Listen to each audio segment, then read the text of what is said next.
Well, Amazon has come under fire from the White House in connection with Trump's tariffs. Yuka Roya joins me in the studio to tell us more about that. Hey, Yuka. Hey, Yinka, the White House slammed the e-commerce giant following media reports that it was planning to display the additional cost caused by new tariffs imposed by President Trump right next to the total price of products on its website. A lot of goods, of course, sold on Amazon are sent from China, which are now subject to a 145% import duty. Amazon later said that the plan to show how much additional costs were coming from tariffs was never approved, but this after the president directly complained about the reports to the company's founder, Jeff Bezos. Trump commenting later that Bezos did the right thing. White House Press Secretary Caroline Leavitt had this to say earlier. This is a hostile and political act by Amazon. Why didn't Amazon do this when the Biden administration hiked inflation to the highest level in 40 years? And I would also add that it's not a surprise because, as Reuters recently wrote, Amazon has partnered with a Chinese propaganda arm. So this is another reason why Americans should buy American. Well, meanwhile, Yuka, e-commerce platforms are bracing for yet another set of tariffs about to come into effect. Well, President Trump has decided to close a long-standing loophole known as the de minimis exemption that allowed packages valued under $800 to enter the country duty-free. After a grace period, this is set to come into effect on the 2nd of May. Europe, meanwhile, is also considering taxing items of small value, afraid that a flood of cheap Chinese goods would make their way to the continent instead of the United States. France is taking a first step. Luc Schrago and our colleagues at France Télévisions have this. This online shopper regularly picks up parcels of small, cheap items ordered from Asia. But now, they could be about to get more expensive. If it's only €2 or €3, then it's still reasonable.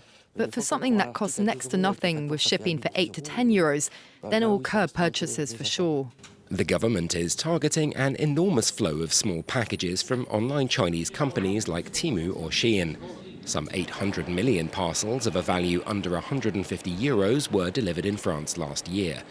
For now, orders under that amount aren't subject to import duties, with a tax on everything above it. And with European Union-wide moves to change that unlikely to come in before 2028, French ministers have pushed for an interim handling charge on all parcels, even the small ones that online platforms and importers would have to pay. A good idea for this idealistic shopper. It's all good, because if we buy French, it could boost the French economy. That being said, there are certain things that I'd like to buy that I'm boycotting, particularly from sites like Temu or AliExpress. And it may not just be customers that benefit, but those on the other side of the till as well. For us in retail, it's good news. If these duties go up, then I think it will push the customers towards us. The tax would come into force in 2026, with particular care given to screen products that breach safety regulations.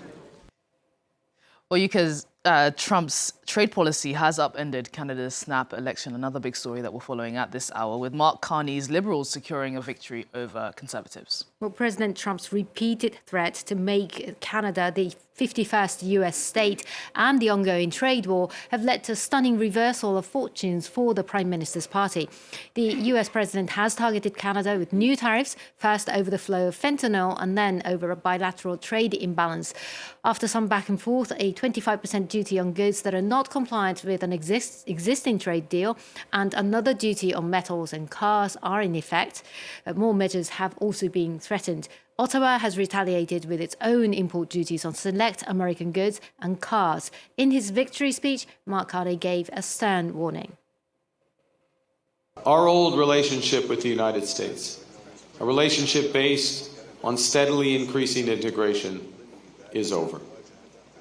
The system of open global trade, anchored by the United States, a system that Canada has relied on since the Second World War, a system that, while not perfect, has helped deliver prosperity for a country for decades, is over. These are tragedies, but it's also our new reality. Well, Yuka, how are the markets doing? Well, global stocks generally moved higher this Tuesday on expectation that Donald Trump would announce some progress on trade as he marks 100 days in office. The Dow Jones rose more than 300 points at the close after Commerce Secretary Howard Lutnick said in an interview that one trade deal had been clinched without saying with which country. The president has also signed an executive order to scale back some of his 25% tariffs on cars and auto parts, and to provide manufacturers with credits for up to 15% of the value of vehicles assembled in the United States. The idea here is to give companies about 2 years to move production to America. Yuka, thank you so much for that update. In the world of business, Yuka Roya there.